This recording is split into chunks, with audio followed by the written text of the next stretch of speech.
Supreme court देश का सबसे बड़ा कोर्ट, वो कोर्ट जिसके फैसले को कोई भी कोर्ट बदल नहीं सकता, वो कोर्ट जिसके फैसले ने न जाने कितने कानून बना दिए। और ये कोर्ट देश की राजधानी दिल्ली में है। ये वो कोर्ट है जो संविधान की व्याख्या करने और राष्ट्रीय कानून में आखिरी डिसीजन वाली जुडिशियल अथॉरिटी है। आपने अक्सर देखा होगा, इंसानों को तो छोड़ो, राज्य और केंद्र सरकारें अपने अपने केस लेकर पहुंच जाती है, जिस पर आखिरी फैसला लेते हैं सुप्रीम कोर्ट के जज, जिसमें इन सब के ऊपर होते हैं चीफ जस्टिस और इंडिया यानी भारत के मुख्य न्यायाधीश।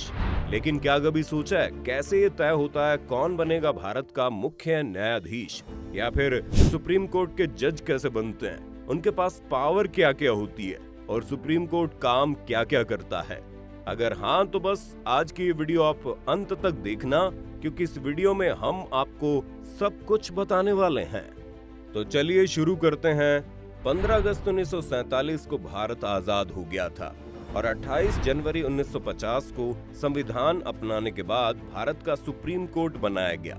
भारत के संविधान के अनुच्छेद 141 में कहा गया है कि सुप्रीम कोर्ट के द्वारा घोषित कोई भी कानून भारत के क्षेत्र के अंदर आने वाले सभी न्यायालयों पर बाध्यकारी होगा, यानी कि वो सबको मानना पड़ेगा।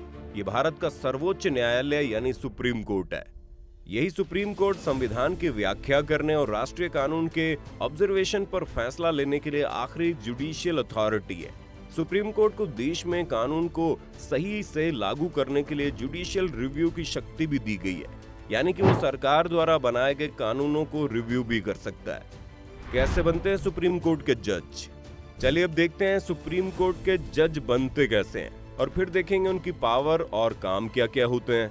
भारत के मुख्य न्यायाधीश की नियुक्ति भारत के राष्ट्रपति द्वारा भारतीय संविधान के अधिनियम संख्या 124 के दूसरे सेक्शन के तहत होती है। ये पद भारतीय गणतंत्र का सबसे ऊंचा न्यायिक पद है और संविधान में 30 न्यायाधीश यानी जज और एक मुख्य न्यायाधीश यानी चीफ जस्टिस की नियुक्ति का प्रावधान है। सुप्रीम कोर्ट के सभी जजों की नियुक्ति कोर्ट के रिकमेंडेशन पर भारत के राष्ट्रपति द्वारा की जाती है।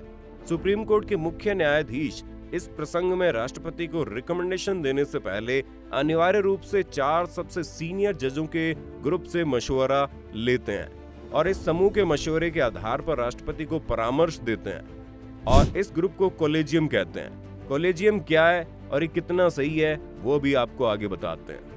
अनुच्छेद 124(2) के अनुसार मुख्य न्यायाधीश की नियुक्ति करते समय राष्ट्रपति अपनी इच्छा अनुसार सुप्रीम कोर्ट के जजों की सलाह लेगा।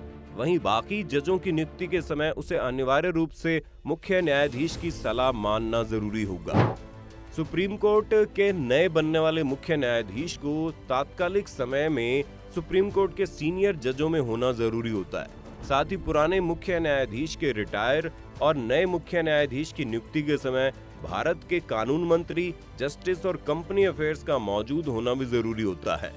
क्या आप जानते हैं अगर किसी भी तरह से कोई मुख्य न्यायाधीश अपने पद की गरिमा को बनाए रखने में नाकामयाब होता है या इस विषय में कोई संदेह होता है, तो पैनल के बाकी जजों के कहे अनुसार साथ में संविधान 124(2) के अधिनियम के तहत नए मुख्य न्यायाधीश की नियुक्ति की जाएगी।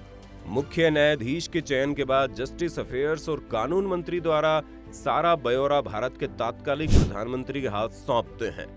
इसके बाद प्रधानमंत्री राष्ट्रपति को मुख्य न्यायाधीश की नियुक्ति की मामले की अपनी राय देते हैं। कॉलेजियम क्या है? अब आपको ये तो समझ आ गया कि सुप्रीम कोर्ट के जज और चीफ जस्टिस बनते कैसे हैं। चलिए आपको बताते हैं ये कॉलेजियम क्या है। असल में कॉलेजियम सिस्टम का भारत के संविधान में कोई भी जिक्र नहीं है। ये सिस्टम 28 अक्टूबर 1998 को 3 जजों के मामले में आए सुप्रीम कोर्ट के फैसलों के जरिए प्रभाव में आया था। कॉलेजियम सिस्टम में सुप्रीम कोर्ट के चीफ जस्टिस और सुप्रीम कोर्ट के 4 वरिष्ठ जजों का एक पैनल जजों की नियुक्ति और तबादले की सिफारिश करता है। कॉलेजियम की सिफारिश दूसरी बार भेजने पर सरकार के लिए मानना जरूरी होता है। तो आसान भाषा में जिस व्यवस्था के तहत सुप्रीम कोर्ट में नियुक्तियां की जाती है उसे कॉलेजियम सिस्टम कहा जाता है। कॉलेजियम की स्थापना सुप्रीम कोर्ट के 5 सबसे सीनियर जजों से मिलकर की जाती है। पहलवान का बेटा पहलवान। चलिए आपको बताते हैं ये काम कैसे करता है। कॉलेजियम वकीलों या जजों के नाम की सिफारिश केंद्र सरकार को भेजता है। इसी तरह केंद्र सरकार भी अपने कुछ प्रस्तावित नाम कॉलेजियम को भेजती है। केंद्र के पास कॉलेजियम से आने वाले नामों की जांच की जाती है और रिपोर्ट वापस कॉलेजियम को भेजी जाती है। सरकार इसमें से कुछ नाम अपनी ओर से सुझाती है। कॉलेजियम केंद्र द्वारा सुझाव दिए गए नामों और कॉलेजियम के नामों पर केंद्र की आपत्तियों पर विचार करके फाइल दोबारा केंद्र के पास भेजती है। इस तरह नामों को एक दूसरे के पास भेजने का यह कार्यक्रम जारी रहता है। देश में मुकदमों की संख्या दिन प्रतिदिन बढ़ती जाती है।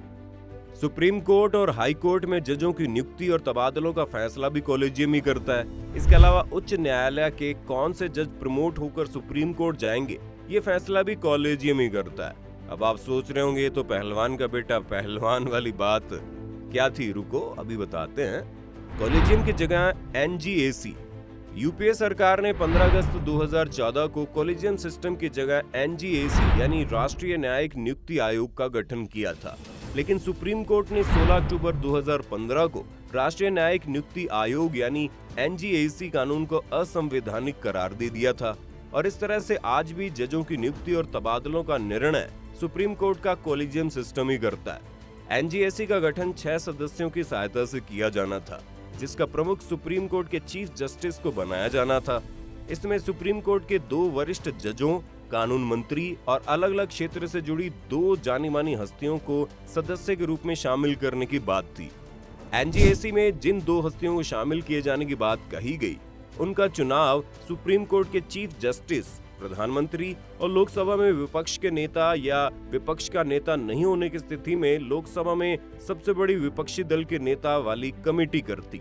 इसी पर सुप्रीम कोर्ट को सबसे ज्यादा आपत्ति थी। तो अब आप ये कह सकते हैं कि देश की मौजूदा कॉलेजियम व्यवस्था पहलवान का बेटा पहलवान बनाने की तर्ज पर जज का बेटा जज बनाने की जिद करके बैठा है। सुप्रीम कोर्ट के काम और पावर्स। सुप्रीम कोर्ट के पास केंद्र सरकार और एक या एक से अधिक राज्यों व केंद्र शासित प्रदेशों के साथ साथ विभिन्न राज्यों और केंद्र शासित प्रदेशों के बीच विवादों को हल करने के लिए मूल और अन्य क्षेत्राधिकार है। भारत के संविधान के संरक्षक और अभिभावक के रूप में सुप्रीम कोर्ट काम करता है।